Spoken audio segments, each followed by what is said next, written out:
Reading 122 from the Psychological Commentaries on the Teaching of Gurdjieff and Ouspensky by Dr. Maurice Nicoll, Volume 3, Great Animal House, May 22, 1948.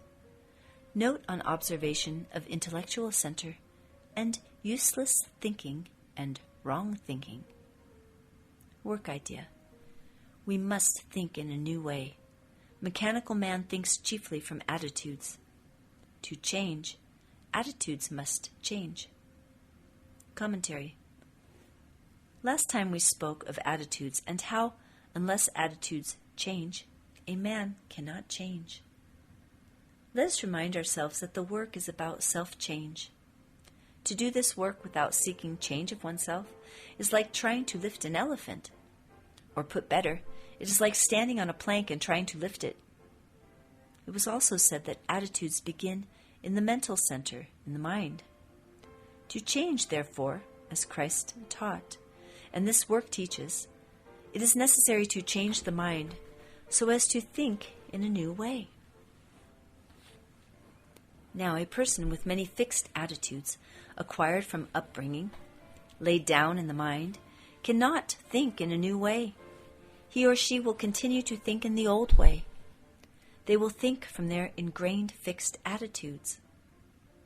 As a minor example, a person has an attitude that Dickens is the only real novelist. Offer him Dumas, and he will no doubt reject it, and offer him anything modern and he will become cross. You can see how attitudes limit the mind in such a case. Now,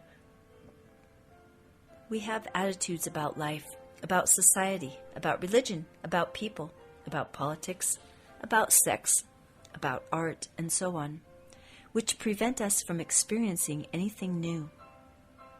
It is necessary to free the mind from these acquired attitudes, for they prevent a person from thinking for himself. And unless you begin to think for yourself about this work, you will never understand it. And in turn, it will be unable to help you, for the work can only help you and give you force through your understanding of it. For that reason, understanding is said in the work to be the strongest force you can make. A person with strong mechanical attitudes belongs to those called the blind in esoteric teaching. One thing more must be added here. When you think or speak from a fixed attitude, you are certain you are right. I advise some of you to reflect on this and observe when you are so sure you are right. You cannot observe attitudes directly, but you can observe the results of them. One result is this being certain you are right. If you can face examining the background of this feeling you are so right, you will find nothing but a bit of lath and plaster. Nothing but a sentence or two that you read, a phrase or two you heard early in life at an impressionable age. I tell you seriously that a man, a woman who has many attitudes in the mind is like a landowner with hundreds of acres fenced in and walled in every direction, not cultivated and so sterile. In this work, the mind must first awaken to the ideas taught and so begin to think in a new way, and then years later, the emotional center begins to stir and awaken and give you a new feeling of yourself, a most blessed experience. You cannot awaken the emotional center, which is the object of this work, unless the mind awakens.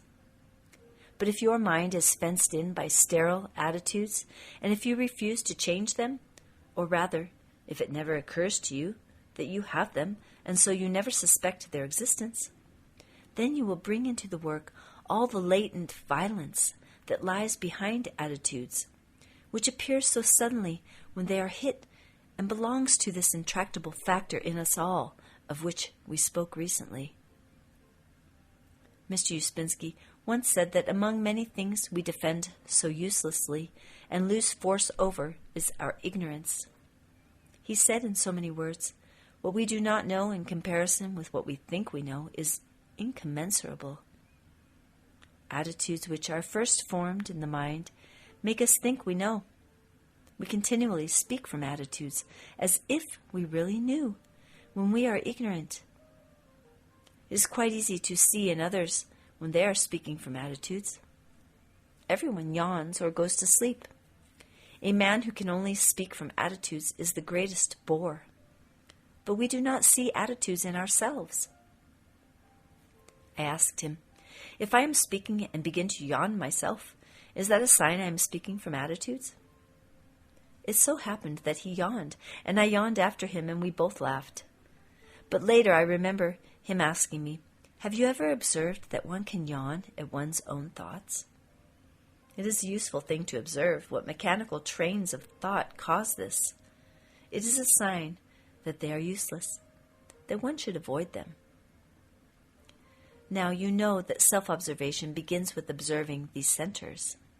You must reach that stage where you can, by self-observation, distinguish the working of the intellectual or mental center from that of the emotional center, or that of the moving center, or that of the instinctive center. A thought is different from a feeling. A feeling is different from a sensation. A sensation is different from a movement. Thought, feeling, sensation, and movement are all different. Now, if you observe your thoughts over a period, you will see that they repeat themselves day by day. So you begin to glimpse your mechanicalness in the intellectual center. Now, people think they can change their thoughts at any time. All think they can receive and accept new ideas at any time. But it is the rarest thing in the world for this to be possible. The mind soon gets choked with fixed attitudes and habits of thinking, taking the place of real thinking, and repeating themselves all your life. When you are listening to a new idea, you are not listening. For before the speaker has got to the end of what he is saying, you have already marshaled all your arguments against it. One has only to observe oneself. Yet one is sure one has an open mind. Who would care to shout on the housetops that he or she has a shut mind? In this darkness, this ignorance of ourselves, we live, ascribing to ourselves what we do not possess. Now it is from attitudes that we argue. To argue is not to understand. To understand is not to argue.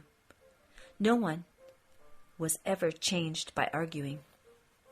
But we must try to make attitudes conscious and not argue. To make an attitude conscious is to deprive it of its power over you. Whatever comes into the light of consciousness is deprived of its power. If you insist on saying you have no attitudes, you are insisting on keeping yourself where you are in the scale of being. Are you going to say that you have no great prejudices, no typical opinions, no bias, no hard places, no rigidities in your mind? Surely you cannot say such a thing seriously. But if a magician told you all the fixed attitudes and the resulting prejudices, opinions, etc., that characterize you, would you for a moment accept what he said? You would feel insulted. In trying to accept the teaching of this work with its ideas, we do not notice that it will inevitably come up against our unconscious and mechanical attitudes. Everyone who is at the level of good householder has some power of thinking apart from attitude. But a fixed attitude can make you not believe what your own thinking does believe. Your attitude can say no automatically, whereas your own thinking says yes. That is, attitudes eat belief. That is why, in some cases, a person cannot hold on to what he or she saw for a moment and falls back again. Attitude eats the force given to the mind by the work. That is why it is so important to struggle to see attitudes in oneself. The new thinking is eaten up by the old thinking. The momentary feeling of mental freedom is replaced by the old mind based on attitudes. Now try to see an attitude in yourself. I mean, really try. Realize that you have not got an open mind. I want, as always, examples based on your own self-observation. I do not want questions such as, is an I the same as an attitude? Do you yourself know that you yourself have fixed attitudes and that you practically know nothing of them? Have you noticed when you are speaking from attitudes? Do you understand from this talk why the mind cannot change as long as it is full of attitudes? Do you understand that you cannot undergo change of mind, or what Christ called metanoia, as long as your mind is fixed and walled into attitudes, into compartments in which nothing can grow? And let me say frankly, do you understand that your whole life may be spoiled by the existence of these attitudes lying under the surface of your mind and unrecognized by you? Recollect, a man cannot change himself unless he changes his attitudes. Try, therefore, to see the results of attitudes. Notice when you feel shocked, for example. Notice when you feel intolerant, contemptuous, etc. Notice when you tut-tut at things. Notice when you judge, and if you can, notice when you are speaking from attitude. Notice your intonation and your expression, and notice how bored others become. I suppose a person could speak all day from attitude without saying a single interesting thing.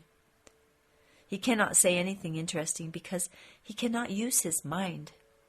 His mind is used by attitudes. So his mind cannot awaken. If this is the case, the whole of his inner development is arrested. He lives and dies a machine.